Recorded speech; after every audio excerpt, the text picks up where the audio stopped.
Hello friends, good morning all of you. कैसे हो आप सभी? मस्त होंगे, स्वस्थ होंगे। आशा करता हूँ सभी लोग अपनी अपनी रणनीति के हिसाब से अपनी अपनी तैयारी में लग रहे होंगे, क्योंकि आपके सामने भर्तियों का दौर है दोस्तों। भर्तियों का साल है। जैसे 2022 में भर्तियाँ निकली थी, उसी प्रकार 2025 में आपके सामने भर्तियों का पिटारा खुल चुका है। तो सभी को अपने अपने पैर पैर पर खड़ा होना है दोस्तों। मम्मी पापा का सपना पूरा करना है। तो आप लोगों को 2025 में एनी कंडीशन में सरकारी नौकरी लगना है, चाहे किसी भी डिपार्टमेंट के हो। हर डिपार्टमेंट में भर्ती निकल चुकी है, तो जी जान लगा दो दोस्तों। इतनी आपके अंदर जो ताकत है, किस काम आएगी ये ताकत? लगा दो पूरी जी जान। कुछ बच्चे कमेंट करते हैं कि सर कितने घंटे पढ़े, तो दोस्तों उस कमेंट का ये जवाब है कितने घंटे पढ़ना है। जितना पढ़ सकते हो उतना पढ़ना है। आप लोग जितना टाइम पढ़ने में दे सकते हो उतना दो, क्योंकि जितना पढ़ोगे उतना कम है। पढ़ने वाले बहुत हो चुके हैं दोस्तों, कंपटीशन बहुत भारी हो चुका है। तो इस समय गवर्नमेंट जॉब बहुत ज़रूरी है।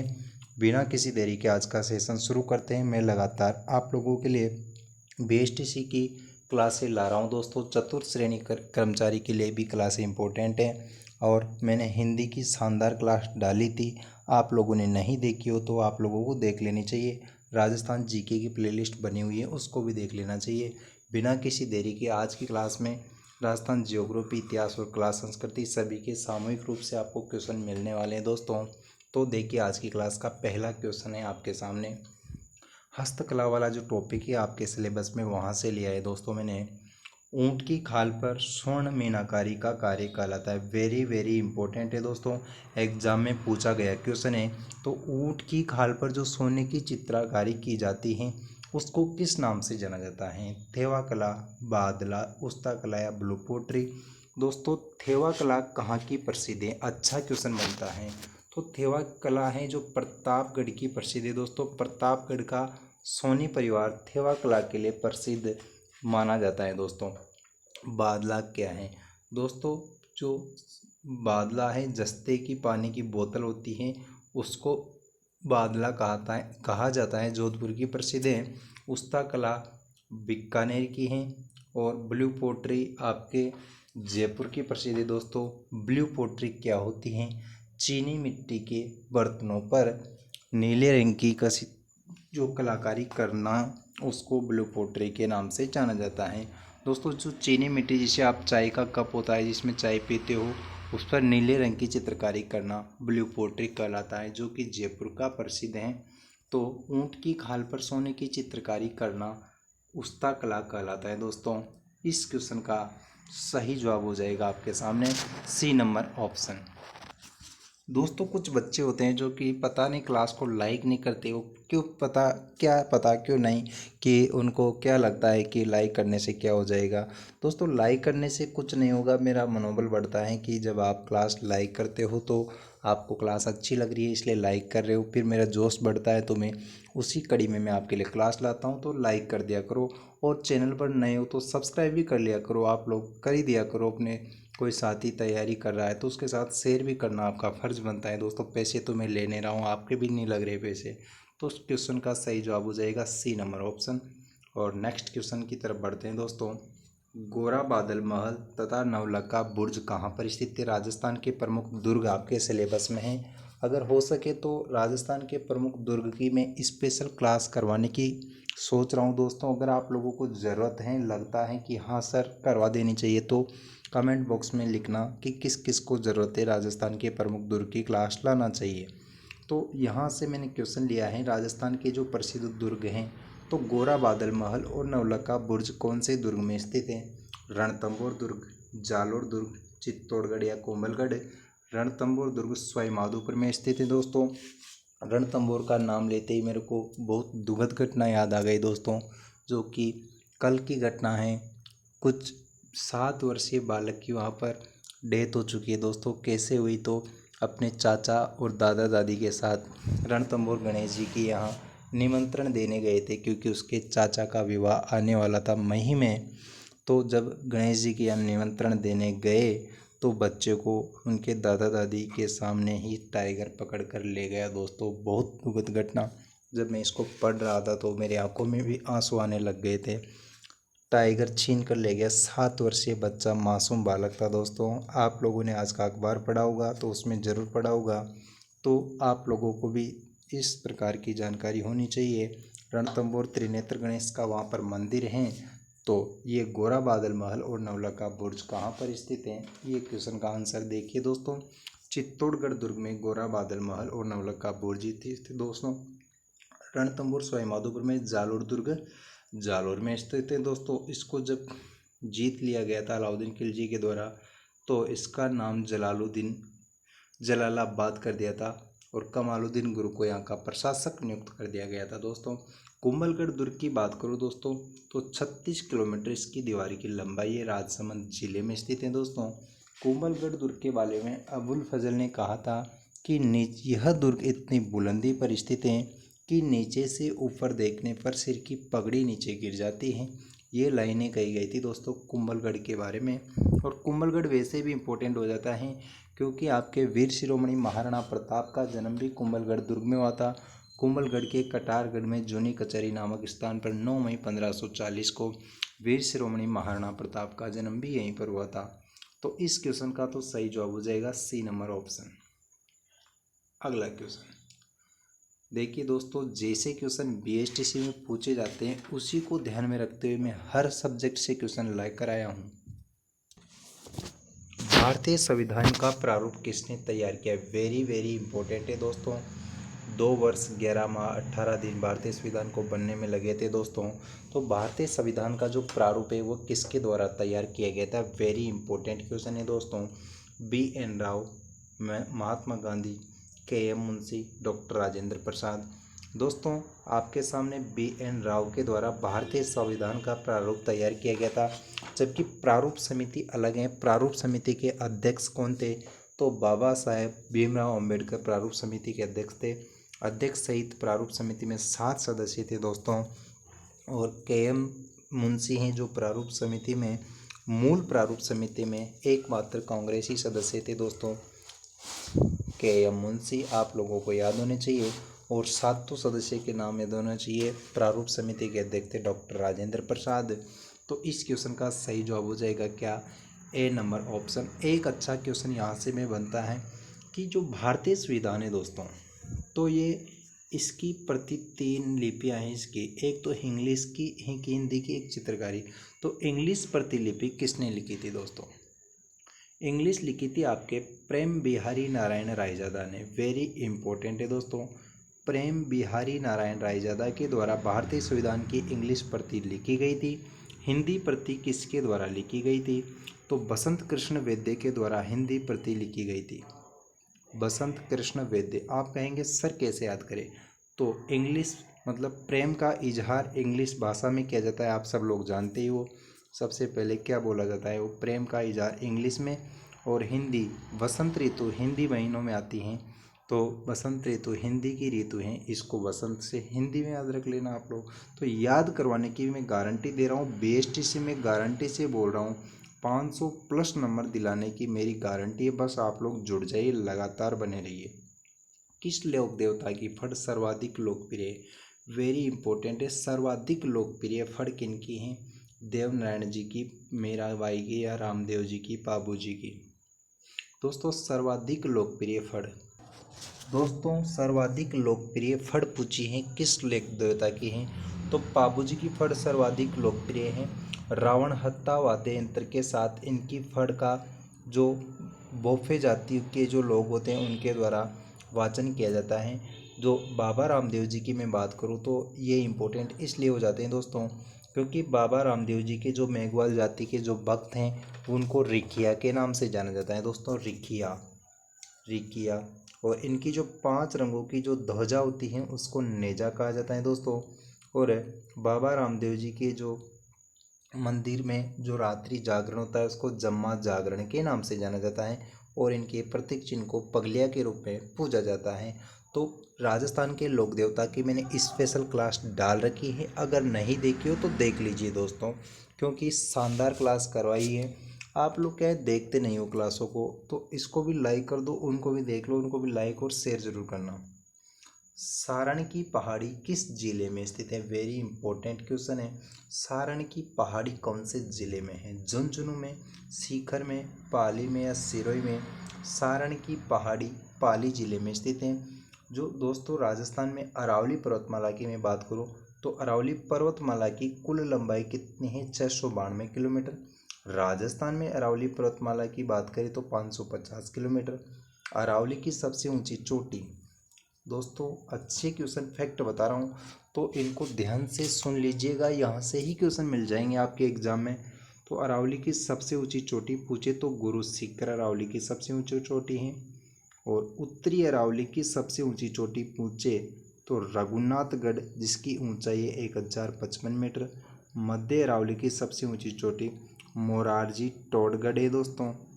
और दक्षिण अरावली की सबसे ऊंची चोटी आपकी गुरु सीकर हो जाती है दोस्तों। 1722 मीटर इसकी ऊंचाई है। अरावली की चोटियों का क्रम आपको याद होना चाहिए, गुरु से दिल जरा, ये ट्रिक है दोस्तों। गुरु सीकर, शेर, दिलवाड़ा, अचलगढ़ और जरगा, ये अरावली की चोटियों का क्रम है, ये भी ध्यान होना चाहिए आपको। अगला क्वेश्चन, मेसा का पठार पर कौन सा दुर्ग स्थित है? वेरी इंपॉर्टेंट है। मेसा के पठार पर कौन सा दुर्ग है? कुंभलगढ़ दुर्ग, चित्तौड़गढ़ दुर्ग, नाहरगढ़ दुर्ग या फिर रणथंभौर दुर्ग? मेसा के पठार पर चित्तौड़गढ़ दुर्ग स्थित है, जो आपके चित्तौड़गढ़ जिले में। ये एकमात्र ऐसा दुर्ग है जिसमें खेती भी की जाती है दोस्तों, और चित्तौड़गढ़ जिले में स्थित है। जबकि नाहरगढ़ दुर्ग आपके जयपुर में दोस्तों। नाहरगढ़ दुर्ग का दूसरा नाम क्या है? मैं बहुत बार बता चुका हूँ, सुदर्शनगढ़ के नाम से किस किले को जाना जाता है? ये क्वेश्चन इंपॉर्टेंट क्यों है, जोर दे के इसलिए बोल रहा हूँ। आरपीएससी सेकंड ग्रेड जो अभी संस्कृत डिपार्टमेंट का एग्जाम हुआ था दिसंबर 2024 में, उसमें क्या क्वेश्चन पूछा गया कि सुदर्शनगढ़ के नाम से किस दुर्ग को जाना जाता है? ये क्वेश्चन है सेम। तो नाहरगढ़ दुर्ग को सुदर्शनगढ़ के नाम से जाना जाता है। जबकि जयगढ़ का किला भी आपके जयपुर में स्थित है। जयगढ़ का किला है जो कि ईगल की पहाड़ी पर स्थित है दोस्तों। चिड़िया टुक की पहाड़ी पर कौन सा दुर्ग है? इस क्वेश्चन का आंसर आप लोग मुझे कमेंट बॉक्स में बताएंगे। आप लोग कमेंट बॉक्स में आंसर नहीं देते बहुत सारे लोग, तो आंसर जरूर दिया करो, उसे मुझे लगेगा कि आपकी तैयारी कैसी है। दोस्तों इस क्वेश्चन का राइट आंसर हो जाएगा बी नंबर ऑप्शन। क्लास को ज़्यादा से ज़्यादा लोगों के साथ शेयर करो, लाइक कर दो और सब्सक्राइब वाला बटन जरूर दबा लीजिए दोस्तों। चंदू जी का गढ़ा बांसवाड़ा किसके लिए प्रसिद्ध है? वेरी इंपॉर्टेंट क्वेश्चन है। ऐसा क्वेश्चन पक्का एग्जाम में पूछेगा। अगर आप लोगों को प्रूफ नहीं हो तो दोस्तों अभी जो रीट पात्रता परीक्षा का जो एग्जाम हुआ था उसमें तहलका मचा दिया था इजी ट्रैक ने। हूबहू क्वेश्चन मिले हैं दोस्तों। हिंदी के जो 30 क्वेश्चन वहाँ पर आते हैं, हिंदी के क्वेश्चन हूबहू अपनी क्लासों से, शिक्षा मनोविज्ञान अपनी क्लास से, राजस्थान जीके की तो बात ही क्या, एग्जाम में डायरेक्ट अपनी क्लासों से क्वेश्चन आए थे दोस्तों। इसलिए आप लोग विश्वास कीजिए और इजी ट्रिक चैनल को सब्सक्राइब कर लीजिए। आप लोगों ने अभी तक टेलीग्राम चैनल ज्वाइन नहीं किया हो तो इजी ट्रैक एजुकेशन नाम से अपना टेलीग्राम चैनल है, उसको ज्वाइन कर लीजिए। वहाँ पर आपको अच्छी अच्छी जानकारी में दी जाती है, सूचना कोई होती है तो डाल दी जाती है। तो चंदू जी का गढ़ा मिट्टी के खिलौनों के लिए, लाख की कला के लिए, तीर कमान या तहनीसा के लिए, तीर कमान के लिए प्रसिद्ध है चंदू जी का गढ़ा, जो कि आपके बांसवाड़ा में स्थित है। सी नंबर ऑप्शन सही जवाब हो जाएगा इस क्वेश्चन का। अगला क्वेश्चन, सम्मिलित कीजिए। वेरी इंपॉर्टेंट है दोस्तों। सम्मिलित करने के लिए इसने दिया है दोस्तों, एक तरफ आपके जो एक तरफ इसने दे दिए संस्थापकों के नाम और एक तरफ दे दिए इसने शाखा के नाम। तो सांबर वासुदेव, नाडोल गोविंदराज लक्ष्मण। दोस्तों जालोर का कीर्तिपाल दास सही है, जबकि रणथंभौर के गोविंदराज है दोस्तों, सांबर के वासुदेव, नाडोल लक्ष्मण सिंह के। तो इसके हिसाब से आप देखना ए में तो एक, यहाँ पर हो जाएगा आपके जो